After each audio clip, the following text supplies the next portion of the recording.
Ouais, bonjour à tous. Du coup, on va pouvoir débuter. Bienvenue à ce nouveau webinaire qui va traiter le sujet aujourd'hui, le BIM, une solution pour mieux anticiper et communiquer sur vos chantiers. Ce webinaire est organisé par plusieurs partenaires. Donc, tout d'abord, le cluster Ecobuild Bruxelles, qui est le réseau des acteurs bruxellois en construction et en rénovation durable, par la guidance CITEC du CSTC que je vous présenterai dans un moment, la Confédération Construction et avec le soutien de la région Bruxelles-Capitale, à savoir Bruxelles Environnement et Innoviris. De mon côté, je suis Sylvain Lavedrine, je suis conseiller innovation à la Confédération Construction Bruxelles-Capitale et j'ai le plaisir aujourd'hui d'être accompagné par deux oratrices. Isabelle De Bruyne, qui est Sustainability Manager chez CFE, ingénieure de formation. Elle travaille depuis 19 ans dans le groupe avec plusieurs fonctions, dont une partie passée dans la gestion de chantier. Elle présentera aujourd'hui un retour d'expérience du chantier de la gare maritime à Bruxelles et expliquera en quoi le BIM a été bénéfique pour CFE et pour la qualité globale du projet. Et ensuite, Pauline Dewez prendra le relais, qui est conseillère BIM dans l'équipe Digital Construction au CSTC. Elle est aussi ingénieure de formation, architecte. Elle travaille au CSTC depuis 4 ans. Elle présentera dans quelle mesure le BIM peut également être utilisé pour les petites structures, avec un focus sur l'extraction des quantités et l'offre de prix. On a pour grosso modo une trentaine de minutes de présentation et sera suivi par une séance de questions-réponses d'une quinzaine de minutes en fonction de vos questions. Et du coup, ça me permet d'enchaîner sur les petits détails techniques. Donc, surtout, n'hésitez pas à poser des questions. Ça permet après d'animer un peu la séance de questions-réponses qu'on posera en fin des présentations. Et vous pouvez poser vos questions par le logo Q&A, qui est le logo 5, là, je vois. Et pour des problèmes techniques, utilisez le chat. Et il y a Eileen qui est en backstage et qui pourra vous aider à résoudre vos problèmes si besoin. Sachez aussi que la présentation, du coup, on vous enverra les présentations PowerPoint et le webinaire est enregistré et on le mettra en ligne sur notre nouveau site internet. Donc, n'hésitez pas à aller jeter un coup d'œil. Il s'est refait une jeunesse là, il n'y a pas longtemps. Donc, on le publiera sur le nouveau site internet. Voilà. Qu'est-ce qu'il me manque à vous dire? Oui, je vais me permettre de présenter CITEC, qui est partenaire du webinaire. La guidance CITEC, c'est la guidance technologique du CSTC qui est financée par Innoviris. Elle a entre autres pour mission d'accompagner tous les professionnels de la construction, donc fabricants, architectes, bureaux d'études, maîtres d'œuvre publics, et tout particulièrement aussi les entreprises de construction en région Bruxelles-Capitale, pour aider à mener à bien leurs idées innovantes telles qu'un nouveau produit ou un nouveau procédé. Et donc, vous pouvez faire appel à CITEC pour bénéficier gratuitement et en toute confidentialité d'un accompagnement personnalisé par des professionnels du CSTC sur toutes les disciplines autour de la construction. Voilà pour l'introduction. On va essayer d'animer un peu tout ça avec un petit sondage qu'on va vous soumettre en maintenant. Si Eline, tu peux le partager, avec deux petites questions pour commencer, à savoir quelle est la taille de l'organisation dans laquelle vous travaillez et quel est votre niveau de connaissance et ou d'expérience avec le BIM. Donc, ça a plusieurs objectifs. C'est déjà d'animer un petit peu autant que possible ces formats virtuels en attendant de pouvoir faire mieux. Et ça permet aussi de mieux comprendre qui c'est qui participe à nos séances d'information. Et j'en profite là en attendant que vous répondiez aussi. Sachez qu'on est toujours ouvert aussi à obtenir des sujets des acteurs qui participent à nos séances d'information. Ça peut nous donner des idées et des idées futures pour arriver aussi à proposer de nouvelles séances d'information. Donc, n'hésitez pas à revenir vers nous pour des sujets qui vous intéressent. Donc, les résultats sont là. Donc, la taille, on voit qu'on a une majorité de PME et peu de TPE. Et dans le niveau de connaissance, on voit que déjà, la moitié des participants ont déjà été confrontés au BIM dans vos activités, ce qui est une bonne chose pour nous, à savoir que là, on va avoir Isabelle qui va nous présenter un retour d'expérience d'une grande entreprise, qu'on peut considérer comme une grande entreprise, mais ça a vocation aussi à aider à travailler aussi avec d'autres parties prenantes qui sont parfois de taille plus modeste. Et donc, voilà, on va essayer de réagir à tout ça pendant ce webinaire. Et je vais laisser la parole à Isabelle. Isabelle, à toi de jouer et je te laisse partager ta présentation. Bonjour à tous. Alors, j'espère que la technologie va marcher. Ça a l'air.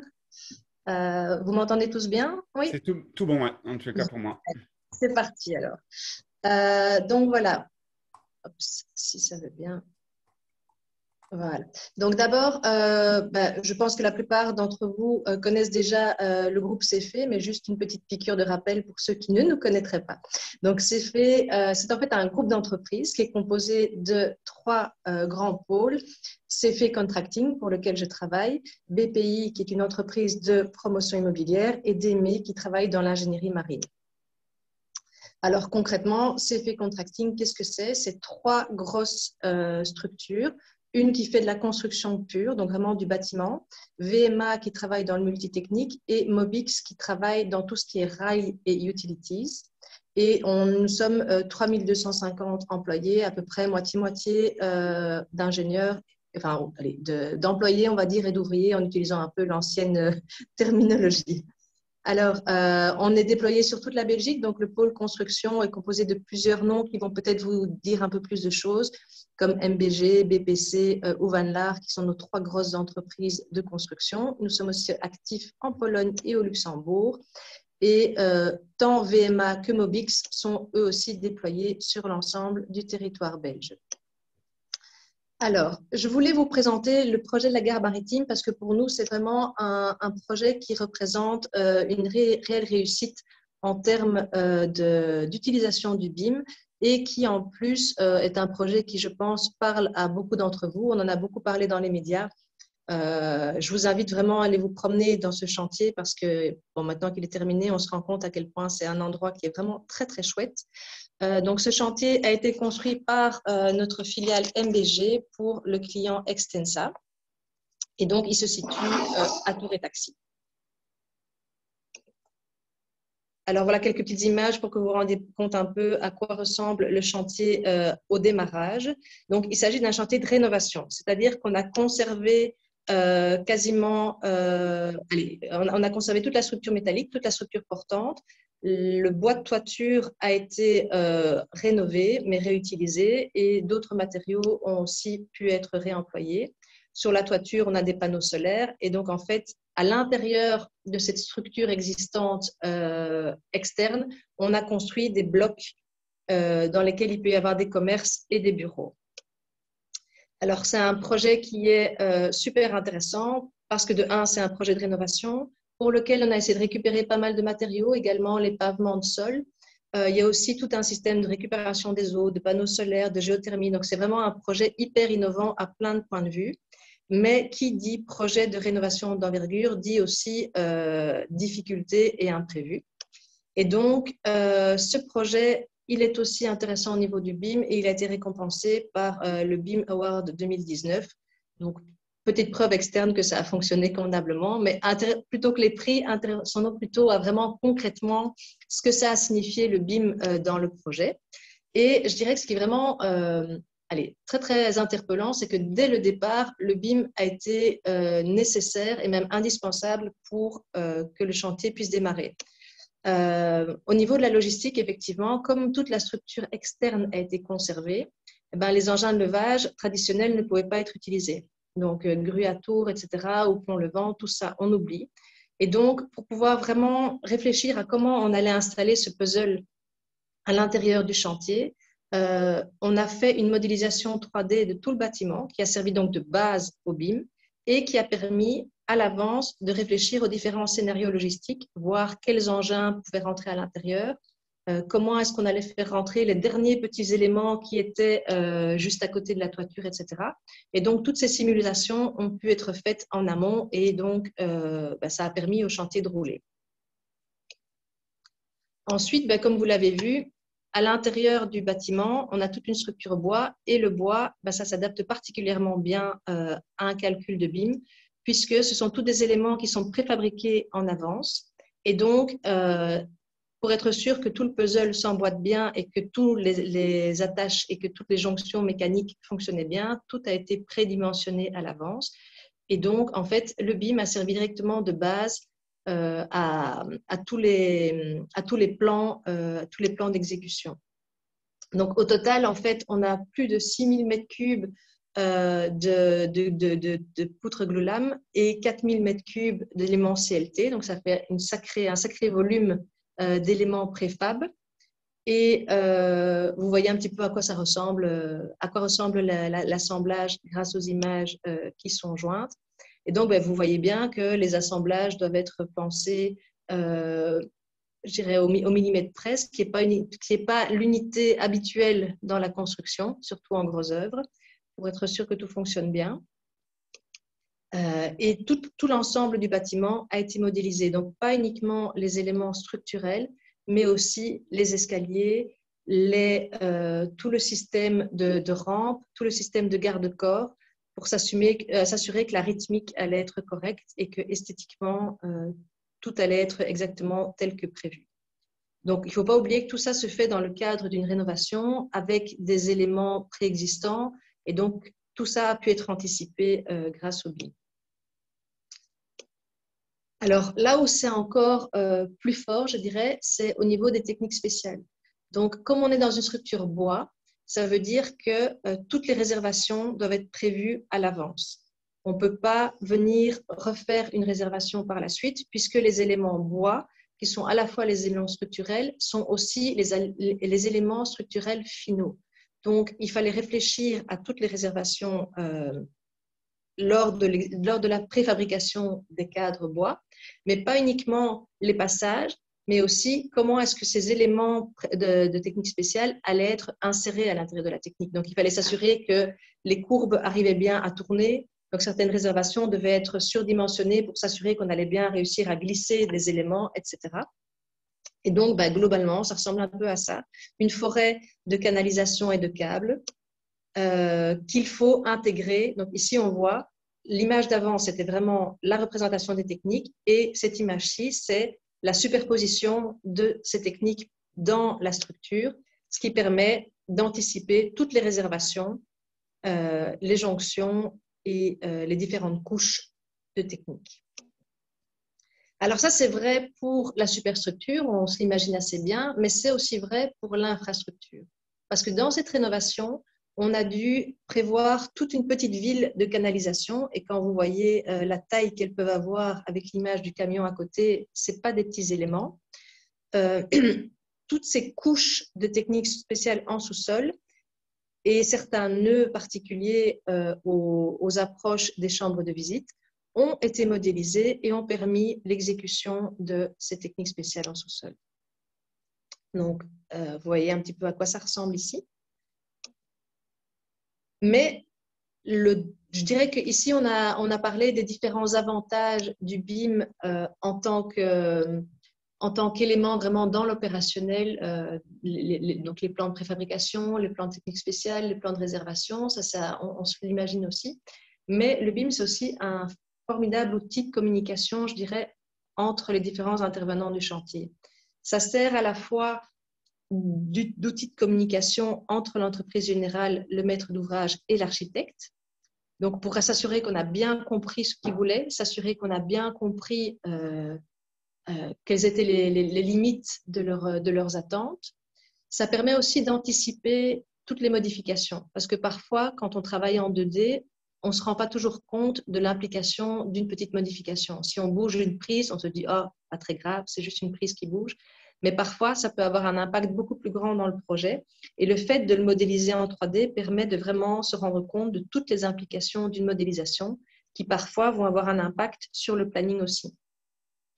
Et donc, je dirais que ça, c'est une discussion entre le maître d'ouvrage, l'architecte et l'entreprise générale, mais forcément, ces discussions découlent après dans les relations qu'il y a entre l'entreprise générale et les fournisseurs et ou les sous-traitants.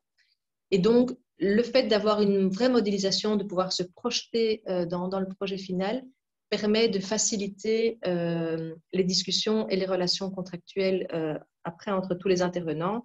Il n'y a pas de doute par rapport à un métré, comment est-ce qu'on a compté les choses. Il n'y a pas de doute sur à quoi doit vraiment ressembler cet élément, quelles sont vraiment les limites des attentes, quelles sont les limites d'intervention de l'un, les limites d'intervention de l'autre.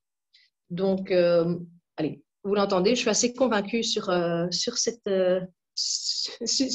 nouvel outil qui permet une meilleure communication et surtout beaucoup plus de transparence entre les différents intervenants. Voilà pour moi. Et je serais ravie si vous avez des petites questions de Ouais, les... ouais. Merci beaucoup Isabelle et j'en profite ouais, pour dire qu'on est vraiment friand de questions. On va voir la deuxième présentation après de Pauline. On va vous solliciter de nouveau pour un petit sondage. Éline, si tu peux le partager, s'il te plaît. Voilà. Donc, c'est la deuxième question. Donc, c'est quels sont, selon vous, les acteurs qui peuvent tirer le plus de bénéfices du BIM? À savoir qu'il y a plusieurs réponses possibles. Donc, les maîtres d'ouvrage, les architectes, les bureaux d'études, entreprises générales, sous-traitants et les acteurs de la maintenance et de la gestion du bâtiment. Et c'est juste pour voir, en fait, dans quelle mesure nous, en théorie, ça a vocation à pouvoir bénéficier à tout le monde. Et on veut voir un peu la vision, en fait, des personnes qui participent aujourd'hui, à qui ça va profiter. Donc voilà, si vous pouvez prendre un moment pour répondre à cela, s'il vous plaît.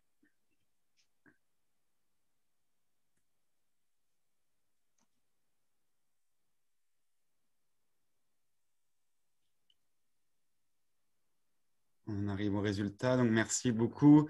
Donc, ce que l'on peut voir... Ah oui, d'accord, je n'avais pas vu que c'était dans ce type de pourcentage. Donc, ça a vocation davantage à bénéficier aux architectes. Je suis surpris de la réponse pour les acteurs de la maintenance et de la gestion des bâtiments parce que, de mon avis, c'est des choses qui sont peut-être à plus long terme. Et par contre, on va voir pour les sous-traitants, c'est un peu plus faible et c'est ce qu'on va essayer de pouvoir vous démontrer aujourd'hui avec Pauline, c'est que ça peut aussi bénéficier aux sous-traitants. Donc, je vous remercie pour vos réponses et Pauline, je te laisse introduire ta présentation, s'il te plaît. Voilà, donc bonjour tout le monde. Sylvain, tu confirmes qu'on m'entend bien et qu'on voit mon écran? Aussi bien que c'était le cas avec Isabelle. Ok. Donc, comme l'a mentionné et montré Isabelle, on constate que de plus en plus d'entreprises générales, mais aussi d'architectes, travaillent ou vont travailler en BIM. Et on peut se dire que du coup, les sous-traitants, les petites entreprises, seront amenés à recevoir des dossiers d'appel d'offres qui vont contenir des pièces BIM, par exemple comme le modèle BIM, en plus des pièces traditionnelles. Et ici, dans cette présentation, on va se poser la question de quel est l'intérêt, quel est l'apport pour l'entreprise métier, donc la petite entreprise sous-traitante, de recevoir de telles pièces BIM en plus ou peut-être un jour, qui sait, à la place des pièces traditionnelles du dossier d'appel d'offres. Donc, ici, on va voir deux intérêts, deux apports du BIM pour l'offre de prix pour les petites entreprises. Le premier, c'est la visualisation, la consultation des informations. Et le deuxième apport, c'est l'extraction de quantité. Donc, par exemple, on a demandé lors d'une réunion du comité technique sanitaire au CSCC ce qu'ils aimeraient voir dans un modèle pour faciliter leur préparation d'offres de prix. Et donc, ils ont cité un certain nombre de choses. Donc, ça nous intéresserait de voir les tuyauteries d'alimentation et d'évacuation, les gaines et leur encombrement, l'emplacement des trappes de visite dans ces gaines. Tout ça, ils ont dit que ça faciliterait la compréhension du projet et leur offre de prix.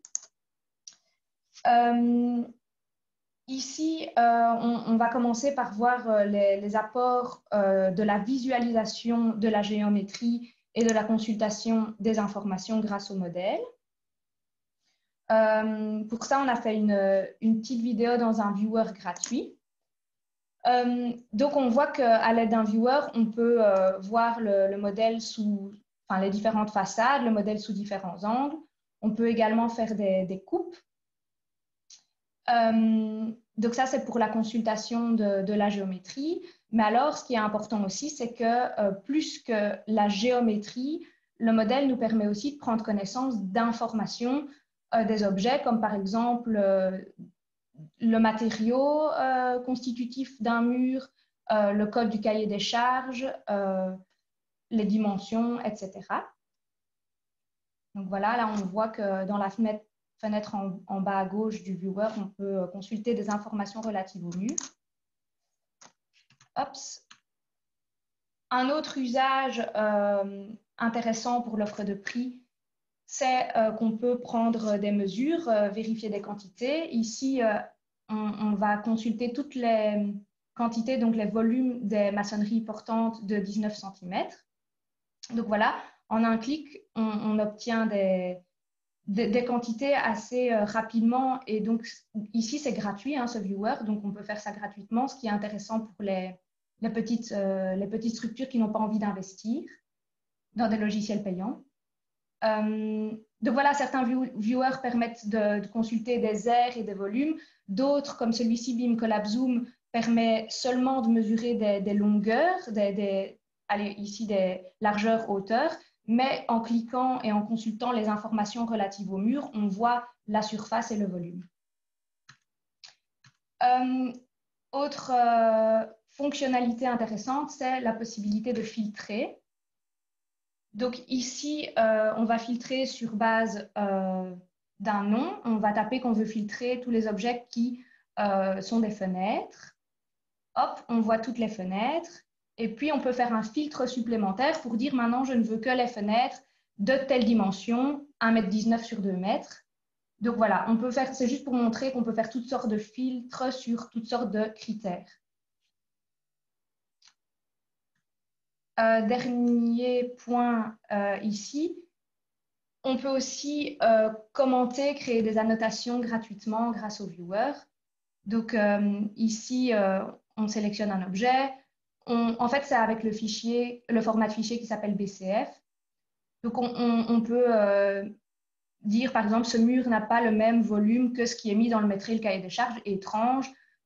À qui est-ce que le message est destiné? Et puis, on peut l'envoyer avec des captures d'écran liées. C'est plus facile parfois que de téléphoner et de dire, tu vois sur le plan le troisième mur du premier étage. Donc voilà, ça facilite la communication aussi. Donc ici, c'est pour montrer qu'il y a une étendue, enfin, beaucoup de viewers gratuits. Ceux qui ont été montrés dans les vidéos, ce sont EveBIM, BIM Vision et BIM Collab Zoom. Mais on ne veut pas spécialement mettre l'accent sur ceux-là, c'est juste qu'on a utilisé ceux-là pour les vidéos, mais tous les viewers ont des spécificités propres, des avantages, des désavantages. Donc voilà, ils ont chacun leurs points positifs et négatifs.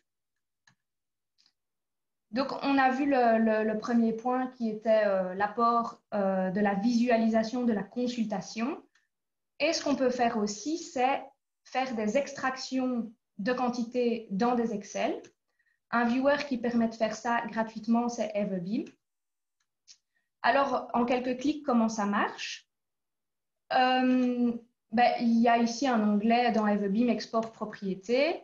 On peut ensuite sélectionner de quel type d'objet est-ce que j'ai envie d'extraire des quantités ou des informations. Ici, je choisis d'extraire des quantités relatives au mur et d'autres informations. Donc, je les sélectionne. Tout ce que je veux savoir concernant le mur, je les coche. Et alors, j'obtiens dans la fenêtre une vue de ce qui va être exporté en Excel. Si je clique sur une des lignes, je vois à quel objet du modèle ça correspond. Et donc, je peux vérifier avant d'exporter. Je peux décocher, par exemple, si je ne veux pas extraire des informations relatives à l'élément qui est ici allumé en rouge. Et après, je peux obtenir un Excel assez facilement qui reprend, ici, on avait demandé d'extraire le nom de l'objet, le type d'objet, les quantités, le code du cahier des charges et la description liée à ce code de cahier des charges. Donc, en fait, c'est tout ce qu'on avait sélectionné dans la fenêtre auparavant. Quelle propriété est-ce que j'ai envie d'avoir dans mon Excel? Donc, voilà. Donc, ici, c'est pour insister sur le fait que, évidemment, ce qu'on va pouvoir extraire, c'est ce qui a été auparavant introduit dans le modèle par le modeleur, donc dans le logiciel source. Mais donc, si le modèle est bien fait, si beaucoup d'informations sont introduites, je vais pouvoir en tirer beaucoup de choses par la suite grâce à des viewers. Donc voilà, chaque ligne ici correspond à une couche du mur. Et donc, par exemple, ici, j'ai la troisième ligne, c'est le parement. Et donc, pour le parement, je peux consulter son aire, son volume, l'épaisseur, la hauteur, la longueur, toutes sortes d'informations. Donc, voilà, on a vu on a vu les apports que le BIM peut amener. Donc, un, visualiser et deux, extraire des informations, des quantités. Mais il y a des points d'attention sur lesquels on a envie d'attirer l'attention. Donc, un, si tout n'est pas modélisé, tous les postes ne peuvent évidemment pas être extraits. Donc, on ne pourra extraire évidemment que ce qui a été modélisé. Donc, il faut garder ça en tête lorsqu'on utilise le modèle pour extraire les quantités. Deux, comment le modèle a-t-il été modélisé? Ce qu'on va pouvoir en faire dépend de ce qui a été entré dedans à la base. Et donc, par exemple, pour ce point-là, au CSTC, des collègues travaillent sur des conventions de modélisation pour essayer d'harmoniser la manière de modéliser pour que, par exemple, ce qui est transmis à l'équipe d'exécution par l'équipe de conception puisse être réutilisé et que l'équipe d'exécution ne doive pas recommencer tout le travail parce que ce qu'ils reçoivent ne leur est pas utile. Et un dernier point sur lequel on veut attirer l'attention, c'est que évidemment, ce qu'on va extraire, ça ne tient pas forcément compte de base de certains codes de mesurage.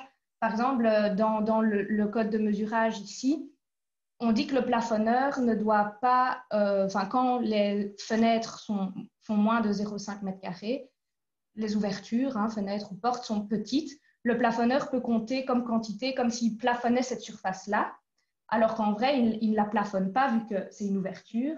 Mais donc, ce genre de choses, le modèle n'en tient pas compte de ce genre de règles, mais il est possible de faire des plugins ou des petites règles pour tenir compte de certains codes de mesurage.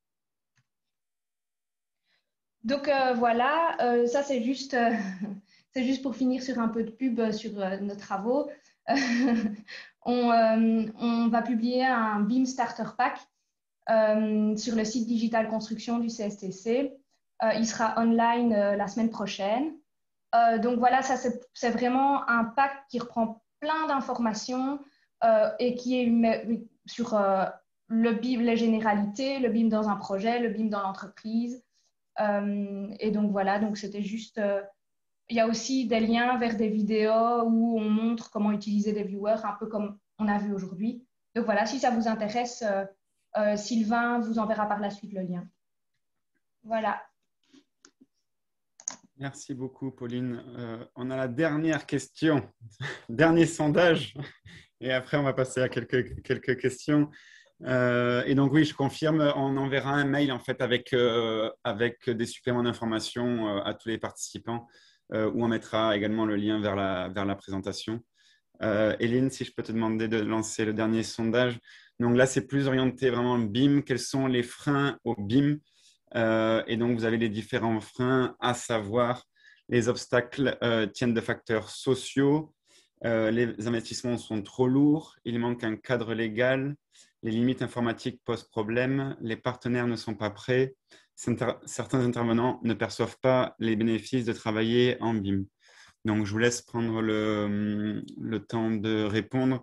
Et ça me permet aussi de rappeler, quand on a présenté en début de webinaire CITEC, c'est aussi des accompagnements qui peuvent permettre de lever certains freins ou certaines difficultés que peuvent avoir les structures pour s'intégrer en BIM. Et là-dessus, Pauline fait également partie de CITEC et elle peut arriver à accompagner que ce soit entreprises de construction ou d'autres acteurs pour monter en compétence sur ces sujets-là. Pardon.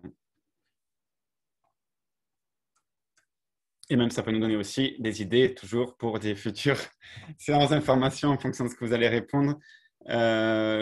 OK, merci, Hélène. Les partenaires ne sont pas prêts. Alors là, c'est ce qu'on a essayé de montrer aussi indirectement, c'est qu'il y avait les grandes structures, comme les grandes entreprises générales, qui l'avaient quand même intégré de manière assez poussée sur cet exemple de la gamme maritime. On a vu aussi que ça avait permis aussi de mieux communiquer avec les bureaux d'études. Et Pauline s'est affairée à essayer de montrer dans quelle mesure les petites structures pouvaient aussi arriver à l'utiliser, mais il faut que ça vienne aussi de dessus parfois. Je ne sais pas si Pauline, tu as quelque chose à rajouter par rapport à ça. Non, juste que j'espère que ceux qui ont coché certains intervenants ne perçoivent pas les bénéfices de travailler en BIM. Eux, ils les perçoivent. Mais voilà. Si Après, de quelqu'un toute veut façon, enfin, réagir oralement, il peut. En fait, ici, les gens peuvent se démuter. ça peut se faire, mais c'est difficile d'oser le faire. Je me mets, moi, à la place quand je participe à des séances. Mais par contre, oui, moi, je ne sais pas si j'ai la chance d'avoir des questions. Et pour l'instant, je n'ai pas l'impression que j'ai cette chance-là. Mais par contre, j'ai quand même, moi, quelques questions à vous suggérer. On a vu dans le sondage au milieu du webinaire que ça avait vocation, enfin, les gens avaient la perception que ça pouvait bénéficier aux acteurs de la maintenance et de l'exploitation des bâtiments. Moi, ça m'a un peu surpris. Et je ne sais pas quelle est la vision de CFE par rapport à ça, de la relation qu'il peut y avoir après des rénovations de ce type. Si déjà le niveau de développement du BIM chez vous peut permettre d'aider ces acteurs-là. Oui, oui, tout à fait. Donc, je n'ai pas développé ce point ici dans la présentation, mais même dans le cadre de la gare maritime, le BIM sert maintenant encore au niveau de la maintenance et de la gestion du bâtiment. Donc, en fait, l'intérêt d'avoir quelque part un jumeau digital du bâtiment est super utile pour la maintenance a posteriori. Et sert même, peut être intégré dans les logiciels de BMS, donc Building Maintenance. Et c'est le cas de la gare maritime, et c'est justement quelque chose qu'on développe très fort chez VMA, donc une des filiales de CFE, c'est d'exploiter les données pour pouvoir aider la maintenance et aussi faire plus de prédictions au niveau des consommations énergétiques et de l'optimisation énergétique, en fait. Donc, le fait d'avoir le bâtiment qui est modélisé permet justement de faire des prédictions beaucoup plus précises sur aussi des interventions ultérieures, par exemple l'intérêt ou pas a posteriori de mettre des panneaux solaires ou l'intérêt ou pas de changer tel ou tel élément peut être modélisé et avant de faire les travaux et d'y voir l'intérêt. Et donc, je rebondis aussi sur le fait que les partenaires ne sont pas prêts. Donc là, on a pu voir que vous, en tant qu'entreprise générale, vous en êtes servi au moins avec des acteurs architectes, les bureaux d'études. Là, on a pu voir des moyens d'utiliser pour des petites structures ou des sous-traitants pour extraire des quantités remises de prix. Est-ce que là-dessus, déjà, est-ce que pour la gare maritime, ça a été utilisé ou est-ce qu'il y a une stratégie de CFE à essayer de pousser ces sous-traitants à utiliser ce genre d'outils? Alors, ici, que ce soit sur ce projet ou sur d'autres, il y a certains acteurs qui clairement contribuent à l'élaboration du modèle BIM et à l'intégration de données, comme tout ce qui est préfabricateur ou les techniques spéciales. Donc, ces gens-là, eux, ils sont vraiment prêts et c'est clair que pour l'entreprise générale, c'est plus facile quand la collaboration entre toute la ligne se fait avec le même modèle BIM et que chacun peut y intégrer sa partie. Pour des plus petites structures, parfois l'entreprise générale sert de relais et alors va modéliser les apports d'informations des plus petites structures. Ici, spontanément, on n'envoie pas encore forcément le BIM pour un appel d'offres si on ne le demande pas. Mais je veux dire, ça, c'est juste une question de... Allez, si on nous le demande, on le fait. Mais ça ne sert à rien qu'on surcharge les gens d'informations dont ils ne font rien. Donc, je crois que c'est des choses qui vont se faire au fur et à mesure. Ok, et je vois que ça a suscité une question, donc je suis ravi. Donc, j'ai une question. Avez-vous une idée du coût supplémentaire du BIM et qui supporte ce coût? Moi, je peux parler pour nous. Le coût, en fait, c'est très difficile d'estimer puisque nous, on investit massivement à la fois dans des formations de personnes et de logiciels performants parce que notre degré d'utilisation est très élevé. Donc, effectivement, pour l'entreprise générale, le coût est élevé. Par contre, c'est comme tout logiciel, il y a quelque part l'investissement, l'investissement full package et la connaissance full package qui est conséquente. Si on veut utiliser qu'une toute petite partie de l'information, comme ça a été expliqué juste avant, il y a soit des viewers gratuits, et des formations light qui ne doivent pas générer des coûts considérables. Donc, alors là, du coup, j'ai quelques questions. Je pense qu'on y a déjà répondu partiellement, Isabelle, mais le BIM peut-il servir aussi à l'entretien préventif? Et donc là, on arrive un peu à l'idée de maintenance. Est-ce que tu as quelque chose à ajouter par rapport à ça? Ben c'est pas directement le BIM qui sert à l'entretien préventif, mais par contre, c'est le modèle qui peut servir dans le BMS pour travailler sur l'entretien préventif. Et effectivement, c'est le cas ici sur la gare maritime. Extensa n'utilise pas encore à fond cette fonctionnalité, mais elle existe. Donc, c'est clairement l'avenir. Hein. L'avenir du BMS passe par cet entretien préventif.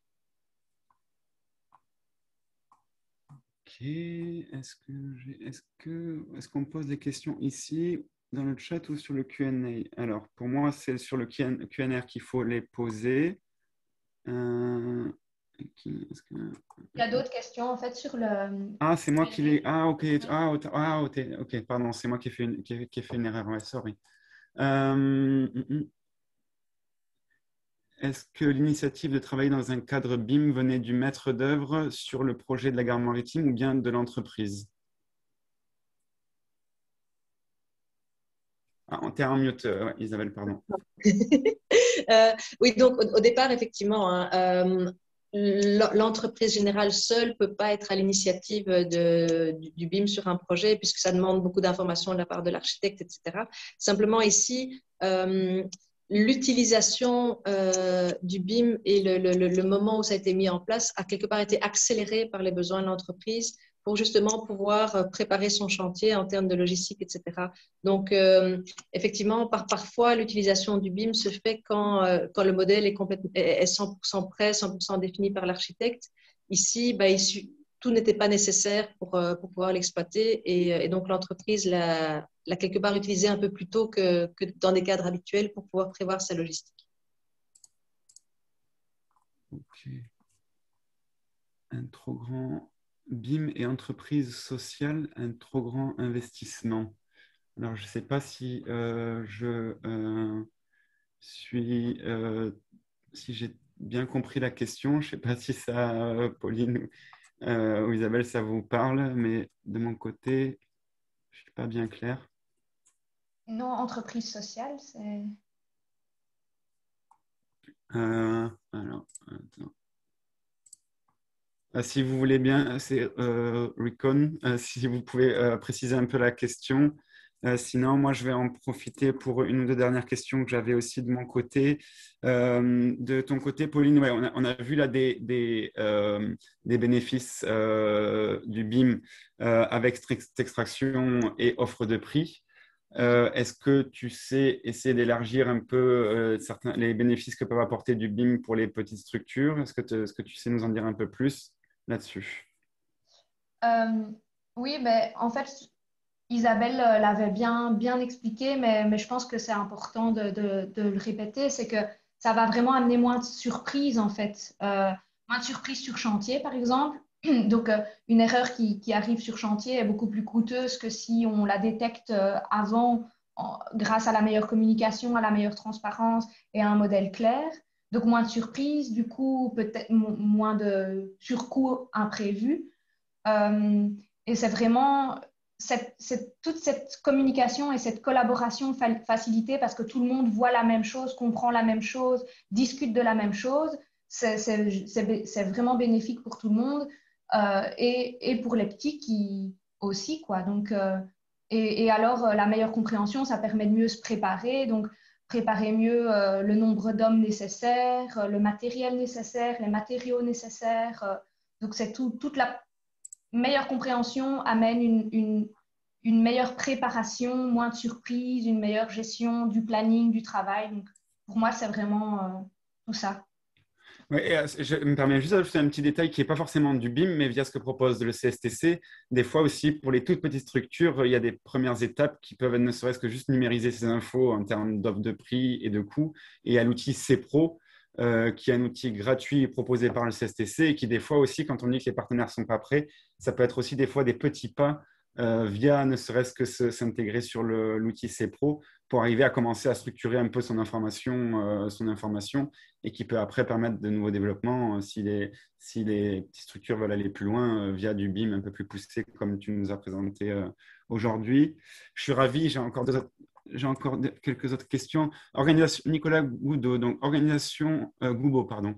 Organisation du travail. Pour moi, le plus gros obstacle au BIM est le fait que toutes les informations qui avaient été gérées par différentes personnes, maîtres, descriptifs, etc., sont entre les mains du modelaire et il faut une nouvelle organisation de passage d'informations au sein de l'équipe de conception. Donc, BIM, OK, mais sacré chamboulement du workflow interne, souvent sous-estimé.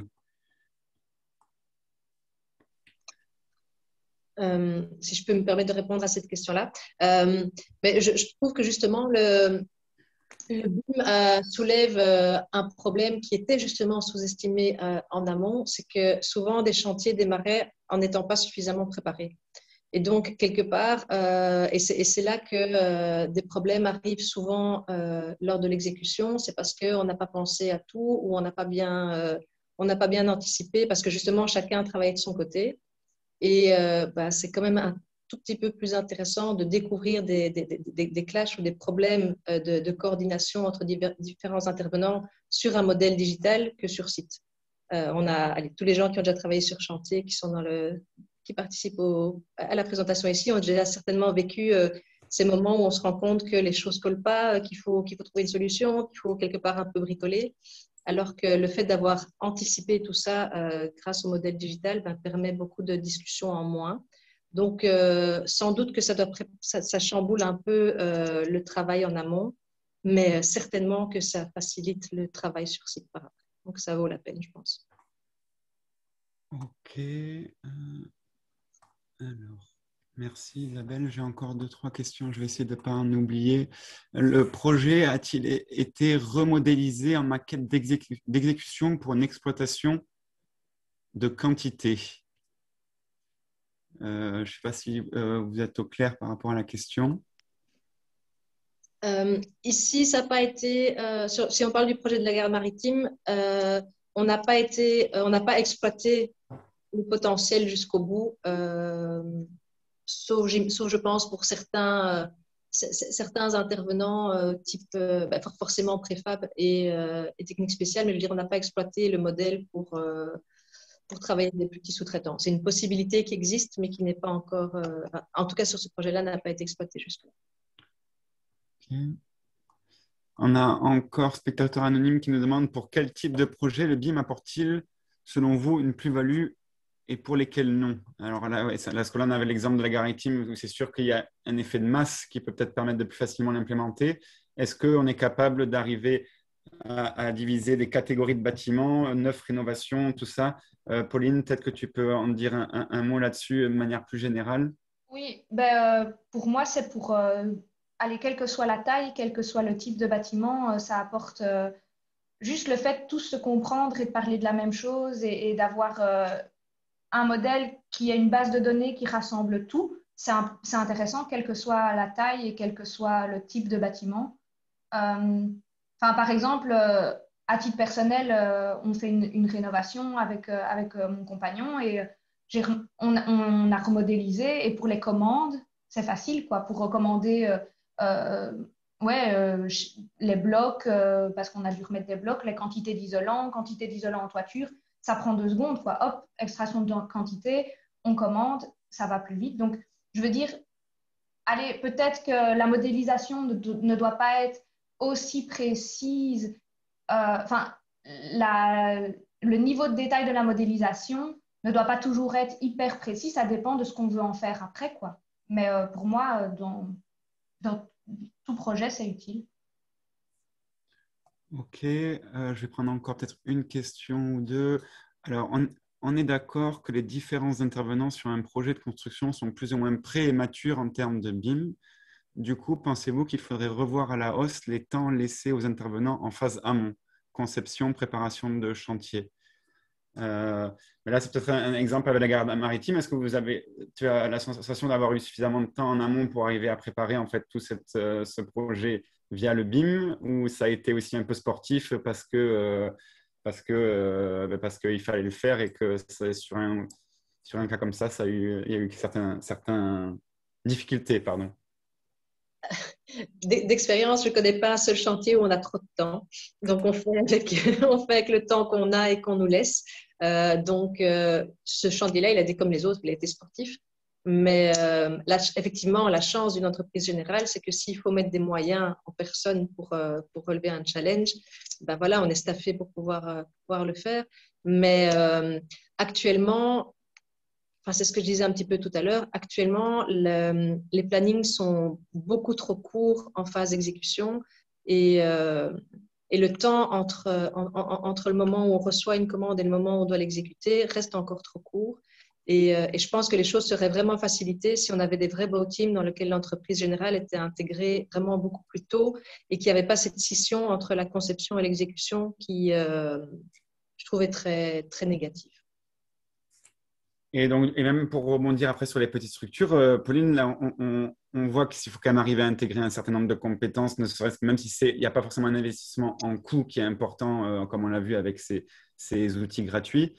Est-ce que tu penses qu'il y a aussi peut-être des fois ce frein-là, que les sous-traitants, en fait, d'une part, ils ont peut-être des fois un peu la tête dans le guidon et pas forcément le temps pour monter en compétences, et en plus que les informations qu'elles peuvent recevoir de l'entreprise générale peuvent parfois être sur des délais trop courts et du coup qui ne permettent pas d'arriver à utiliser ces outils que tu nous as présentés?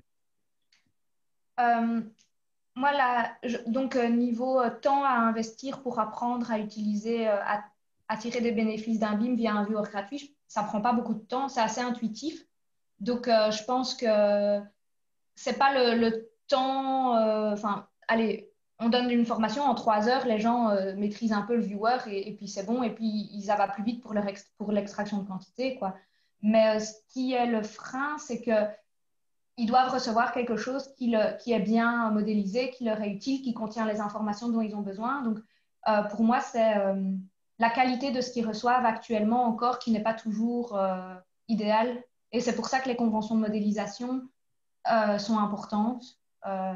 Donc, pour moi, c'est ça. Le jour où tous les sous-traitants recevront des modèles vraiment bien modélisés avec des informations bien structurées et qui l'utiliseront dans un viewer et qui verront tout ce qu'ils peuvent faire avec quand tout est bien fait, eh ben là, tout le monde ils seront plus convaincus, je crois. Et le problème, c'est que là, des fois, Et ça me permet de rebondir sur les accompagnements que vous pouvez faire vous au CSTC, ce côté relation entre entreprise générale et sous-traitant. Est-ce que vous avez déjà été amené à faire ce genre de rôle de facilitateur en fait, que vous pouvez faire pour arriver à que ces deux structures, l'entreprise générale avec les sous-traitants, puissent arriver à mieux communiquer via BIM sur un chantier en particulier ou de manière générale en préparation? Oui, donc on a eu un projet, un CWalki, où c'était pour faciliter la communication entre une entreprise clé sur porte et son fournisseur de châssis. Et donc, en interne, on a aidé à faciliter cette communication et à faire en sorte que ce soit plus fluide et plus facile entre l'entreprise clé sur porte et le fournisseur de châssis. Et vous êtes demandeur de ça? On a appris beaucoup, nous, de notre côté aussi. Donc, je n'étais pas personnellement dessus, c'était des collègues, mais je pense que c'est très concret et donc c'est enrichissant. Donc, oui. Moi, je me permets de déborder un tout petit peu comme on a des questions. J'espère que c'est OK pour vous, Isabelle et Pauline. Donc, dans un projet, comment décide-t-on des éléments qui doivent ou ne doivent pas être modélisés dans le BIM? Exemple, tous les câbles fibre optique ou basse tension, avez-vous développé une règle en la matière? Je ne sais pas si on peut peut-être d'abord avoir le cas via CFE et peut-être d'une manière peut-être plus générale après, Pauline. Mais ici, dans le cadre de la gare maritime, vu que il n'y a pas vraiment d'éléments de finition quelque part et que cette structure bois servait aussi d'éléments esthétiques, toutes les techniques devaient être intégrées. Donc là, il y a de l'intérêt à mettre vraiment toutes les informations dans un BIM. Dans d'autres modèles, peut-être que peut-être que ce n'est pas nécessaire d'aller mettre jusqu'à la dernière virgule sur le modèle. Et puis, ça dépend aussi de ce qu'on veut en faire dans l'avenir. Si c'est vraiment uniquement un outil de communication en phase de chantier, ben, peut-être que certains éléments sont moins indispensables que d'autres. Si on veut utiliser le modèle encore par la suite comme outil pour une intervention ultérieure, pour de la maintenance ou des choses comme ça, ben là, ça a vraiment beaucoup d'intérêt de savoir exactement où est située telle fibre optique ou tel câble. Pauline, un ajout, c'est OK de ton côté? Non, c'est comme Isabelle l'a dit, ça dépend de l'usage qu'on veut en faire par la suite. Donc, faut définir les usages et du coup, pour arriver à réaliser ces usages, du coup, que doit contenir le modèle. Et qui c'est qui décide justement de ce panel-là? C'est l'architecte avec l'entreprise générale ou c'est plus complexe que ça? Ça peut être défini dans un protocole et alors après affiné dans un plan d'exécution. Donc en début de projet avec tous les intervenants. Donc il y a une discussion pour définir ensemble de quels sont les objectifs du maître, donc quels sont les objectifs du maître d'ouvrage par rapport au BIM et quels sont les usages qu'on veut faire du BIM tout au long du projet, tous ensemble. Et donc ça peut être listé il y a des exemples dans le protocole BIM belge c'est un document qu'on peut télécharger sur le BIM portal. C'est défini dans un protocole au début pour que tout le monde soit conscient de ça. OK. Encore peut-être la dernière question. N'y a-t-il pas un risque que le BIM se limite dans l'avenir à des maquettes de conception pour des dossiers, permis, soumission?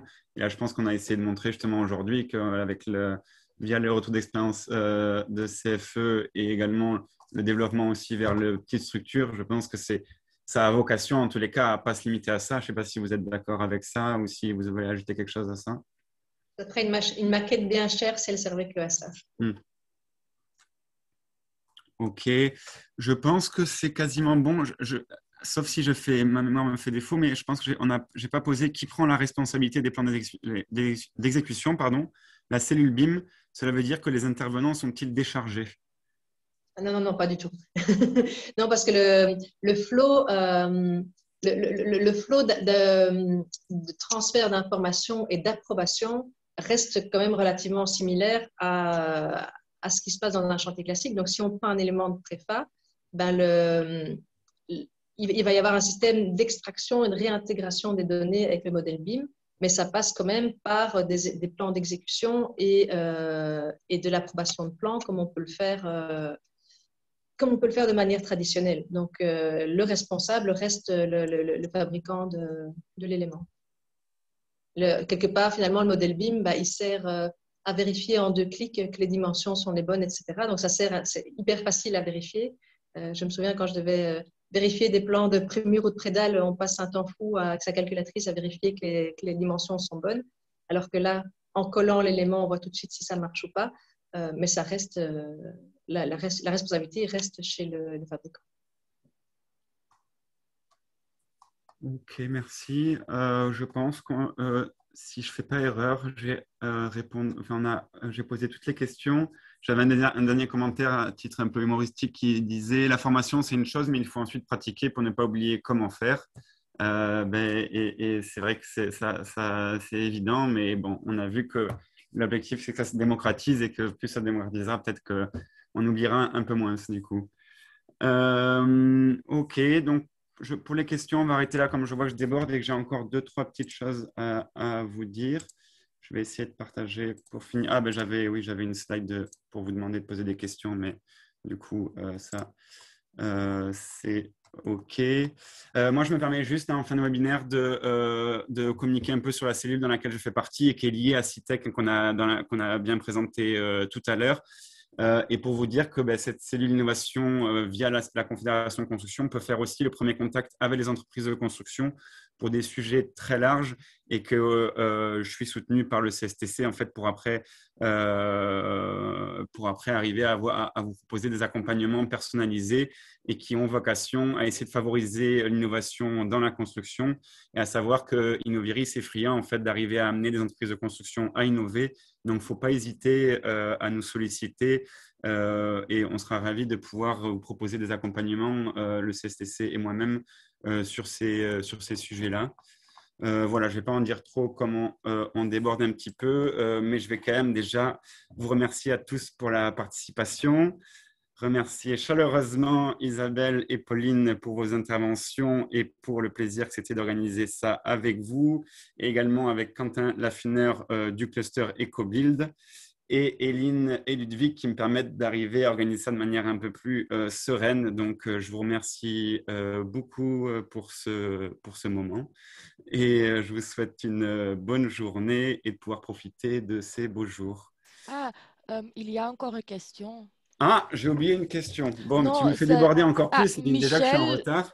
Michel lève son main, donc Michel, peut-être que vous souhaitez parler. Je vais Parce que moi, je ne les vois plus là permettre de maintenant. parler.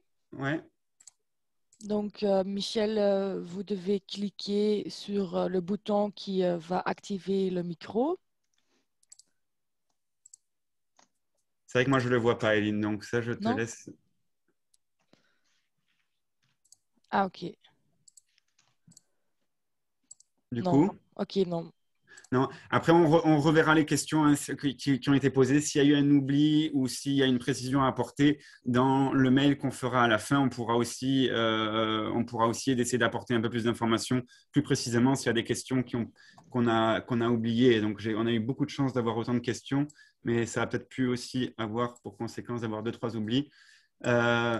Mais voilà, on a déjà débordé d'un quart d'heure, donc cette fois, je vais vous laisser. Merci beaucoup et au plaisir de vous retrouver pour des prochaines séances. Au revoir. Merci. Ok. Oui, au revoir tout le monde.